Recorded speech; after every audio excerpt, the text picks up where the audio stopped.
him a promotion for an awesome sergeant. So he provided some great canes, raisin canes, chicken. Okay. So some of the best chicken I've had. Better than Popeyes? I believe so. I think so. I believe so. Hands down. We're talking about is it real chicken? I think that I like it better than Chick-fil-A too. I don't know. I don't know, man. You're talking about But this, and this is the first place I've ever had it. So. Maybe on Sundays it's better. Oh, Sundays is pretty. Oh yeah. Chick-fil-A is closed. I like it. Oh, I get what you just did there. Nice.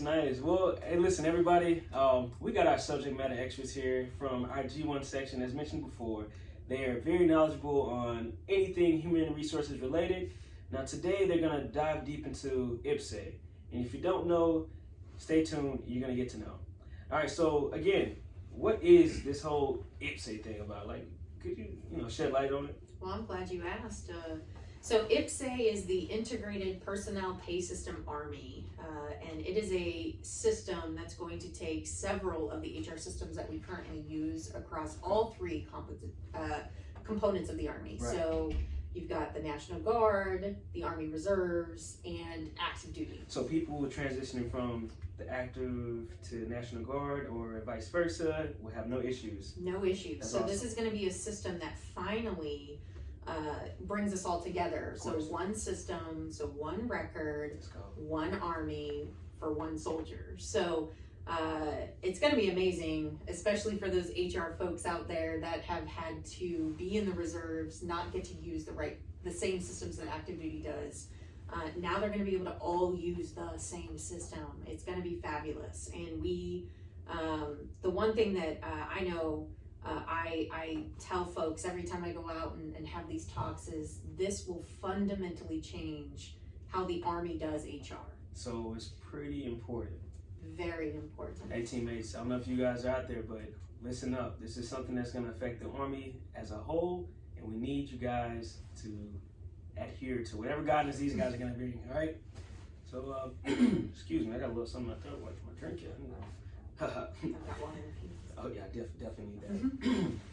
Had a little spicy, ramen at lunch, so I didn't get to tell you guys what I had for lunch, but yeah, it's a spicy ramen, and I'm feeling it right now.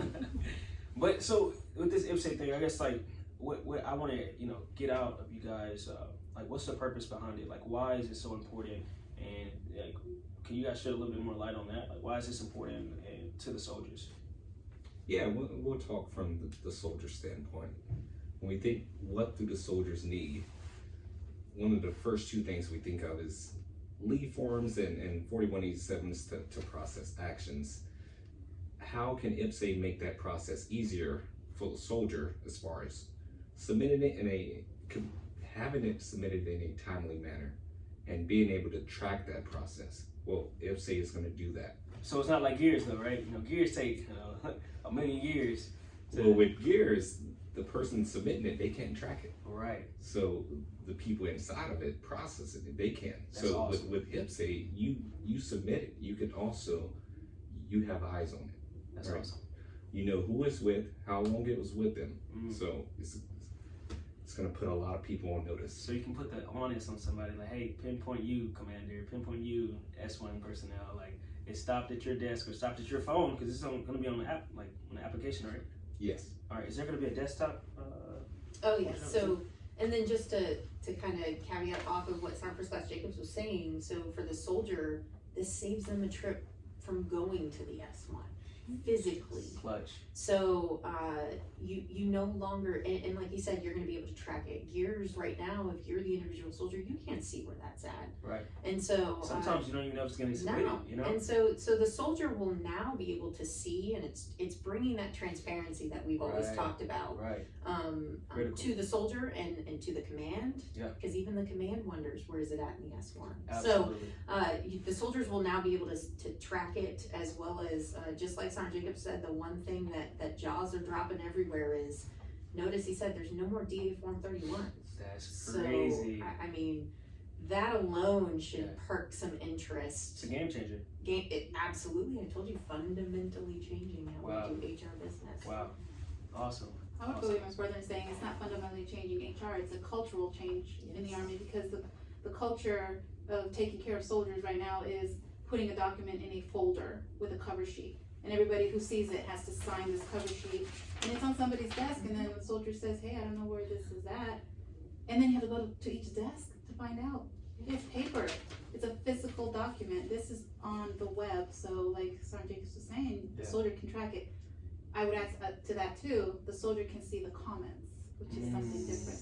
Critical. So notice to any commanders or anybody in that workflow, when that document goes through, when that PAR goes through, and you say, I don't agree with this because this soldier didn't pass his ACST, so I don't think he deserves to move to the brigade. That soldier that submitted that action request is gonna see that comment from that first sergeant or supervisor or commander. So full transparency is key. Well, and you just heard Chief Alima say PAR, so terminology is changing. So it's going to be a personnel action request. People are gonna like that too. You know, the command teams golf a lot, and PAR is a golfing term, so they're gonna like that. Yeah, no, so now if you want a simple, just a name change, so those that get married, divorced, or just have some life event that changes their name, they will submit what's called a PAR, no longer a 4187. So 4187s will hang around for some unit organization actions, but not necessarily to the individual soldier. So again, we go back to it. It's just things are changing, culture change, culture shift, and the Army is the biggest fighting force the U.S. has, and so we're coming into the digital century. Good. So about time, right? and for those of y'all listening or tuning in or watching this right now, one of the antidotes to this is that everything's going digital. There's new terminology, and it's gonna like create transparency. So those are like some of the key points that we just want to emphasize, and I think that's really cool. Like transparency is everything. Like I've submitted forms before and they got rejected, and I'm like, man, like what's up? Like where are they, or why they get rejected?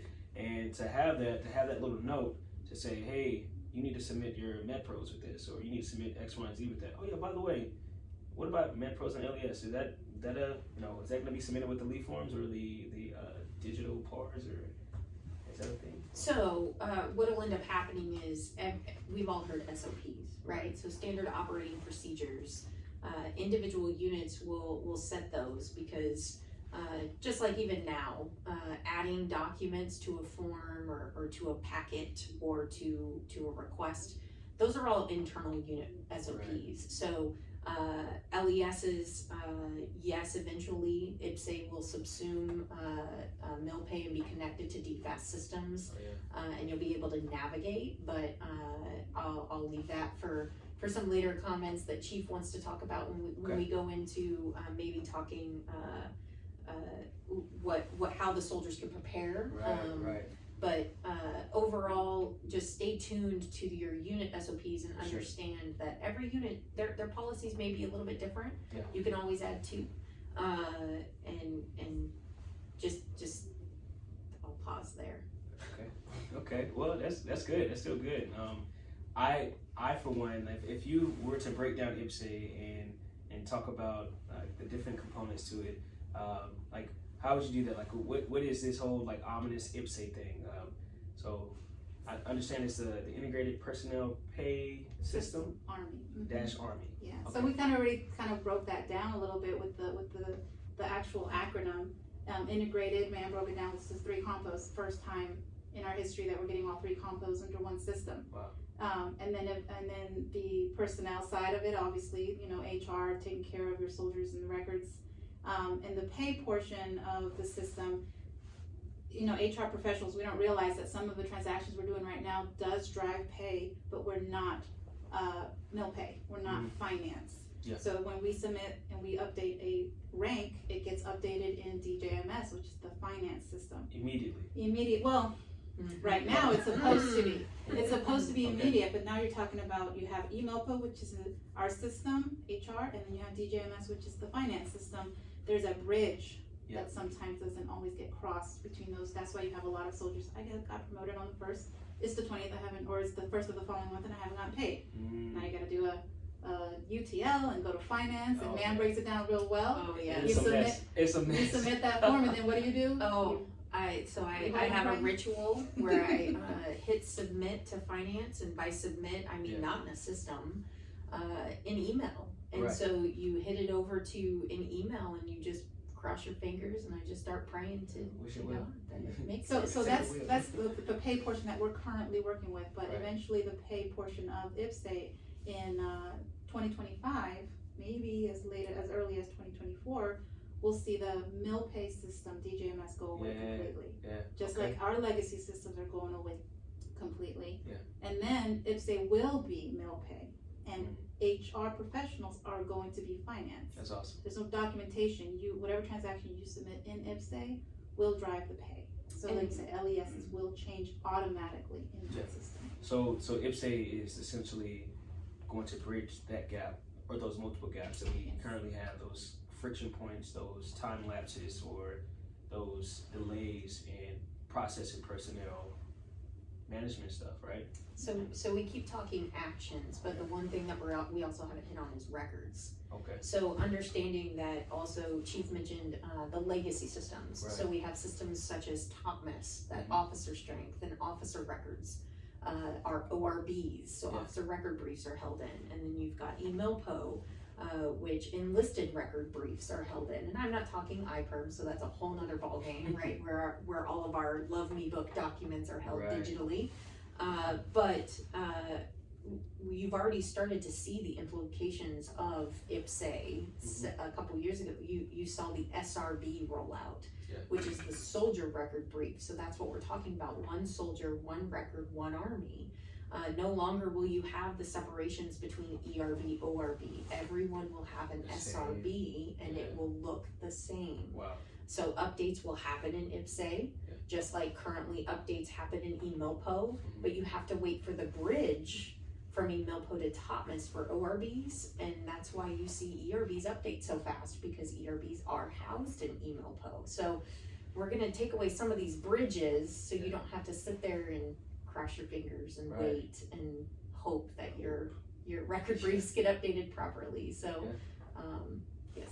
Oh wow, that's really good information. I guess my follow-on question with that is like, seeing this new system being rolled out, like what do the timelines look like? Like what the timeline looks like, and what do I need to do if I'm a soldier? What do I need to do to make sure that I'm ready? Like what sort of steps I need to take? Chief, I think that's for you. All right, Chief, take it away, Chief. So the number one thing that soldiers can do right now is just download the app. Something as simple as just downloading the IPPS-A app through the Google Store or through the Apple Store would take you leaps and bounds into getting the system as part of your daily life and getting integrated into it yourself. The other part is, in order to utilize the app on your phone or on your mobile device, you'll need a DS logon. And anybody can get a DS logon. If you've ever logged into MillConnect to do your SGLI, you will see that you choose, typically people choose CAC login. Right. But right DS next to login that is basically DS login. eliminates the CAC issue, so you can Yes. access it anywhere on your phone. Just all right. What about these passwords? They gotta be complicated. They gotta be easy. What's okay? All right. We gotta But change it you can't, you do have to change, I think, pretty no, frequently. not pretty frequently. I feel like it's a year. I don't think I've Wow. changed my DS login for a while. That's right. I don't think it does have that, and it's not one of those systems where you have to log in every Uh-oh, 30 man. days We're about to or report you, every man. 2 weeks. Ugh.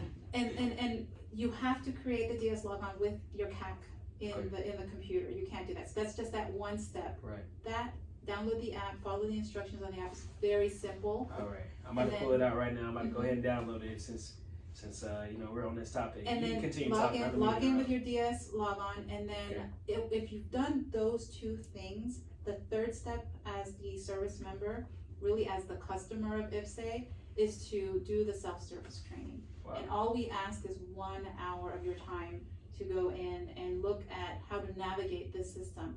But if you're a pretty savvy technical person, which a lot of the young soldiers do know how to navigate a smartphone or an app, you will know it's pretty simple. It's a tile that says hands-on training. I wonder where I go to, access training. Maybe it's the one that says hands-on training. So Nice. you would just click on that and then do the 1 hour video, and it will show you how to submit your PAR, how to track your PAR, how the notifications will occur, Those 3 steps is all we ask right now. We don't ask soldiers to do much else other than that. If you've done those 3 things, you're setting yourself up That's for awesome. success. Heck yeah, I love it. I love it. I mean, honestly, I downloaded the app. It took me all 10 seconds right there.